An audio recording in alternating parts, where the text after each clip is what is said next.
ಬೆಳಗಾವಿ ಜಿಲ್ಲಾಸ್ಪತ್ರೆ ಬಿಮ್ಸ್ನಲ್ಲಿ ಮಕ್ಕಳು ನಿರ್ಲಕ್ಷ್ಯದಿಂದ ತಂದು ಪೋಷಕರನ್ನು ಸೇರಿಸ್ಬಿಟ್ಟು 2.5 ವರ್ಷದಿಂದ ಅವ್ರನ್ನ ಕರ್ಕೊಂಡು ಹೋಗಿಲ್ಲ, ಸಂಪರ್ಕಕ್ಕೂ ಸಿಗ್ತಾ ಇಲ್ಲ.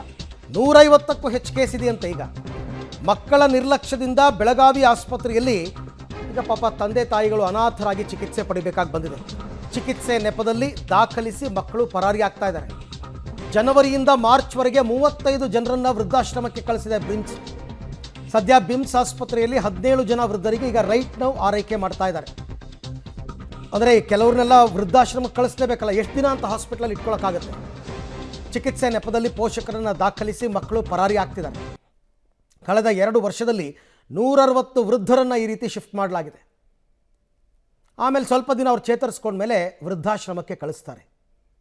ಈ ಥರದ ಕೇಸ್ ಸ್ಟಡಿ, ಈ ಕೇಸ್ಗಳನ್ನ ನೋಡಿನೇ ಈಗ ರಾಜ್ಯ ಸರ್ಕಾರ ಈ ತೀರ್ಮಾನಕ್ಕೆ ಬಂದಿರತಕ್ಕಂಥದ್ದು.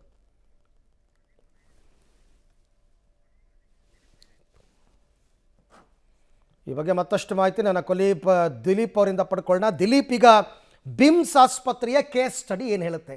ಇಲ್ಲಿ ತನಕ ಮ್ಯಾಕ್ಸಿಮಮ್ ಎಷ್ಟು ಜನ ವೃದ್ಧರಿದ್ದರು, ಅಂದರೆ ಪೋಷಕರನ್ನ ಕರ್ಕೊಂಬಂದು ಬಿಟ್ಟು ಹೊಟ್ಟೋಗಿರೋದು, ಈಗ ಎಷ್ಟು ಜನ ಉಳ್ಕೊಂಡಿದ್ದಾರೆ, ಅಂಥವ್ರನ್ನ ಏನು ಮಾಡ್ತಾ ಇದ್ದಾರೆ ಹಾಸ್ಪಿಟಲ್ ವತಿಯಿಂದ, ಏನಿದೆ ಡೀಟೇಲ್ಸ್ ಇದಕ್ಕೆ ಸಂಬಂಧಪಟ್ಟಂತೆ? ಅರವಿಂದ, ಪ್ರಮುಖವಾಗಿ ಕಳೆದ 1.5 ವರ್ಷಗಳ ಒಳಗೆ 150 ಜನರನ್ನ ಬೇರೆ ಬೇರೆ ಕಡೆ ಸ್ಥಳಾಂತರ ಮಾಡಿದ್ದಾರೆ. ಒಂದೇ ಕಡೆ ಅಂದ್ರೆ ಒಂದು ಆಶ್ರಮಕ್ಕೆ ಒಂದು ಪರ್ಮಿಷನ್ ತೆಗೆದುಕೊಂಡು 35 ಜನರನ್ನ ಕೂಡ ಸ್ಥಳಾಂತರ ಮಾಡಿದ್ದಾರೆ. ಪ್ರಮುಖವಾಗಿ ಇಲ್ಲಿ ತಾವು ನೋಡ್ಬೋದು ಏನಂತಂದ್ರೆ, ಇಲ್ಲಿ ಡಿಸ್ಟ್ರಿಬ್ಯೂಟ್ ವಾರ್ಡ್ ಅಂತಾನೆ ಇವ್ರಿಗಾಗಿ ಒಂದು ವಾರ್ಡ್ ಮಾಡಿದ್ದಾರೆ. ತಾವು ನೋಡ್ಬೋದು ಈಗ ಡಾಟಾ ಇರುವಂತದ್ದು 17 ಜನ ಇಲ್ಲಿದ್ದಾರೆ. ಅಂದ್ರೆ ಬೇರೆ ಬೇರೆ ಕಡೆ ಮತ್ತೊಂದಿಷ್ಟು ಏರಿಯಾಗಳು ಇರುವುದು, ಆದ್ರೆ ಈ ಒಂದು ಏರಿಯಾದಲ್ಲಿ 17 ಜನ ಇದ್ದಾರೆ. 17 ಜನರಲ್ಲಿ 10 ಜನ ಮಹಿಳೆಯರು ಮತ್ತೆ 7 ಜನ ಪುರುಷರಂತೆ ಮಾಹಿತಿ ಸಿಗ್ತಾ ಇರುವಂಥದ್ದು. ತಾವು ನೋಡ್ಬೋದು ಚಿತ್ರಗಳಲ್ಲಿ ಯಾವ ಥರ ಇದ್ದಾರೆ. ಇವ್ರ ಮಕ್ಕಳಿದ್ದಾರೆ, ಮಕ್ಕಳು ಬಂದು ಅಡ್ಮಿಟ್ ಮಾಡ್ತಾರೆ, ಬರ್ತೀವಿ ಅಂತ ಹೇಳ್ತಾರೆ, ಆಮೇಲೆ ಬರೋದಿಲ್ಲ. ಬಹಳಷ್ಟು ಹರಸಾಹಸ ಪಡ್ತಾ ಇದ್ದಾರೆ ಈ ಒಂದು ಬಿಮ್ಸ್ ಸಿಬ್ಬಂದಿ ಅಧಿಕಾರಿಗಳು. ಯಾಕೆ ಅಂತಂದ್ರೆ ಇವರನ್ನ ಪಾಲನೆ ಮಾಡಬೇಕು, ದಿನಾಲು ಇವರಿಗೆ ಸ್ನಾನ ಮಾಡಿಸ್ಬೇಕು, ಊಟ ಮಾಡಿಸ್ಬೇಕು, ಎಲ್ಲವನ್ನೂ ಕೂಡ ಇವ್ರು ಮಾಡ್ತಾರೆ. ಜೊತೆಗೆ ಏನಂತಾರೆ, ಮತ್ತೊಂದು ಕಡೆ ಸಿಬ್ಬಂದಿಗಳ ಕೊರತೆ ಕೂಡ ಇರುವಂಥದ್ದು. ತಾವು ನೋಡ್ಬೋದು ಈ ಕಡೆ ಎಲ್ಲ ಪುರುಷರು ಇದ್ದಾರೆ. ಇವರು ಬಂದು ಅಡ್ಮಿಟ್ ಮಾಡ್ತಾರೆ. ಅಡ್ಮಿಟ್ ಮಾಡಿ ಆದ್ಮೇಲೆ ಏನಂತಂದ್ರೆ ಇವರನ್ನ ಕರೆಕ್ಕೆ ಹೊರಕ್ಕೆ ಯಾರು ಬರೋದಿಲ್ಲ.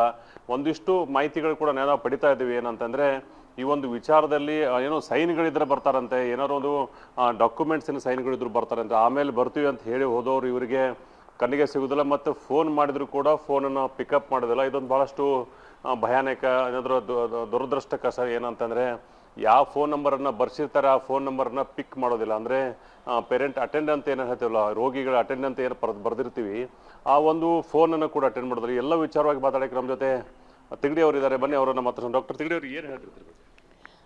ಸಾಮಾನ್ಯ ಈಗ 2 ವರ್ಷದಿಂದ ಅಪ್ ಟು ಜನವರಿವರೆಗೂ 152 ಜನರನ್ನ ನಾವು ಹೊರಗಡೆ ಕಳಿಸಿದ್ವಿ.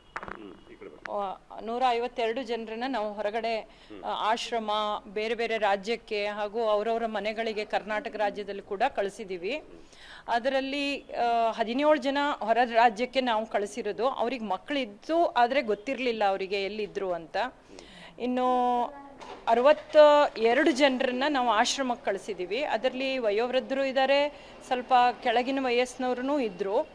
ಅವರಲ್ಲಿ ಸಾಕಷ್ಟು ಅಂದರೆ ಒಂದು 30 ಜನರಿಗೆ ಮಕ್ಕಳಿದ್ರೂ ಕೂಡ ಬಂದಿರಲಿಲ್ಲ.